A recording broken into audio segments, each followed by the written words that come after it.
मुस्कान मतलब यही रहती थी।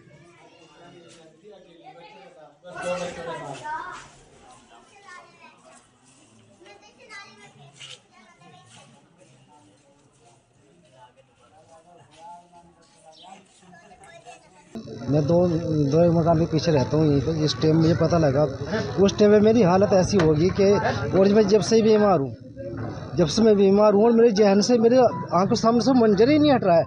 मैं तो चाहता हूँ ऐसे इंसान को जो है फांसी की सजा भी कम है। इस तरह का जो छोटे छोटे मासूम बच्चे कुछ भी नहीं जानते और इस तरह से अपने बच्चों का कत्ल करना मेरी समझ में आइंदा। मैं जब से बीमार पड़ा हूँ सर, मैं तो ये चाहता हूँ कि जो फांसी से बड़ी सजा भी है ना वो मिलनी चाहिए ऐसे इंसान को। वो सब अपने बच्चों पे तरस नहीं है, वो किस पे तरस करेगी। पूरा आप ये पूरा गांव देख लीजिए, इधर को निकला में एक मातम की स्थिति है ऐसे गाँव में। क्या कहे ऐसे ऐसे जिस माहौल में सांस लेना भी भारी हो रहा है। मेरे जहन से तो ये कैसे हो गया है। पता जा रहा है परसों से गांव में चूल्हा भी नहीं। अजीब चूल्हे की बात कर रहे हैं आप। मैं बता रहा हूँ, मैं तो खानदान से भी दूर हूँ इससे और मेरा अपनी स्थिति में मैं सोच रही हूँ इनकी क्या हालत होगी। मैं जिस टाइम भोपाल थाने से गया हूँ, मैं इधर 2 बार मैं चक्कर भी काटा हूँ। यहाँ से मेरी स्थिति ऐसी है, मैं डॉक्टर को चेक कराएंगे तो वो भी आपको बता देंगे कि हाँ किसी स्थिति में है इंसान। बहुत बुरा माहौल है पूरे गांव में। जिसको आप देखा ना बस उसके दिमाग से ये मंजर ही नहीं हट रहा है। बस समझ में नहीं आ रहा कि कैसे हो गया। जी क्या कहते हैं पुलिस ने कार्रवाई अच्छी की है। पहले शुरू में तो ऐसा लग रहा था कि पुलिस प्रशासन भी इसमें कुछ नहीं कर पाएगा, लेकिन जैसे ही सीओ साहब ने और कप्तान साहब ने इसमें इस स्थिति को जाना और फिर उन्होंने एक्शन लिया इस पर, तो मैं उनकी बहुत ज़्यादा हौसला अफजाई को और उनको मैं शुक्रिया अदा करता हूँ। बहुत ही अच्छा काम किया उन्होंने।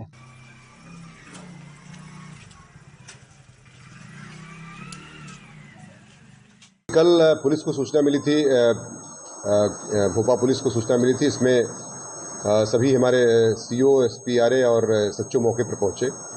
जब मौके की तफ्तीश की गई तो इसमें एक सनसनीखेज घटना थी। 2 बच्चे थे, एक 1 साल की बच्ची थी और एक 5 साल का बच्चा था, जिसमें जो है दोनों की संदिग्ध परिस्थितियों में मृत्यु हो गई थी। कोई जाहिरा चोट नहीं थी। इसमें जांच की गई तो पोस्टमार्टम रिपोर्ट आई है, उसमें विसरा प्रिजर्व किया गया है। साथ ही साथ उसमें एक महिला जो उसकी माँ है उससे पूछताछ की गई तो पता चला कि उनका जो पति है ये कुछ दिनों से चंडीगढ़ कमाने के लिए गया है और था किसी बीमारी से भी अभिशप्त है वो। तो इस दौरान ये जब पूछताछ कड़ाई से की गई महिला से, तो महिला ने अपना जुर्म स्वीकार किया और उसने बताया कि चाय और बिस्किट के साथ उसने उसको कुछ इंसेक्टिसाइड जो एक जहर होता है वो उसको बच्चों को दे दिया था, जिससे बच्चों की मृत्यु हो गई। और इसमें इसका एक प्रेम संबंध की बात संज्ञान में आई कि जो जुनैद नाम के एक लड़के से, जो पड़ोसी गांव का ही निवासी है और इसका फूफे का बेटा है, मतलब रिश्तेदार लगता है, उससे जो है इसका प्रेम संबंध चल रहा था और जिसकी वजह से और बच्चे उसमें खर्चे के लिए, जो कि खर्चा कम हो, बच्चे उसमें बाधा हो रहे थे, जिसकी वजह से दोनों ने मिल करके उनको प्लानिंग करके उसको जहर दिया ताकि बच्चों की मृत्यु हो जाए और जिससे ये घर से सुरक्षित रूप से जा सके। बच्चों को मारने के बाद इनकी आपस में शादी करने की तैयारी हुई, जो खर्चे की बात सामने आती है। निश्चित तौर से इनका घर से भागने का प्लान था, ऐसा उन्होंने स्वीकार किया है अपने बयान में, और ये घर से छोड़ के चले जाते, बच्चे उसमें बाधा आ रहे थे, जिसकी वजह से इनको उन्होंने पॉइजन देकर के उनकी मृत्यु का कारक बनी है ये सारी परिस्थितियाँ। और इसमें इनको इसमें 103 BNS का तथा 123 BNS का अभियोग दर्ज कर लिया गया है और सख्त कार्रवाई करते हुए जेल भेजने की कार्रवाई सुनिश्चित की। ये इन्होंने एक स्थान से कहीं ड्रग के शॉप से लिया है, वो भी उसमें एक जांच का विषय है, उस पर भी जांच की जा रही है। बच्चों को मारने का कारण नहीं समझ में आया।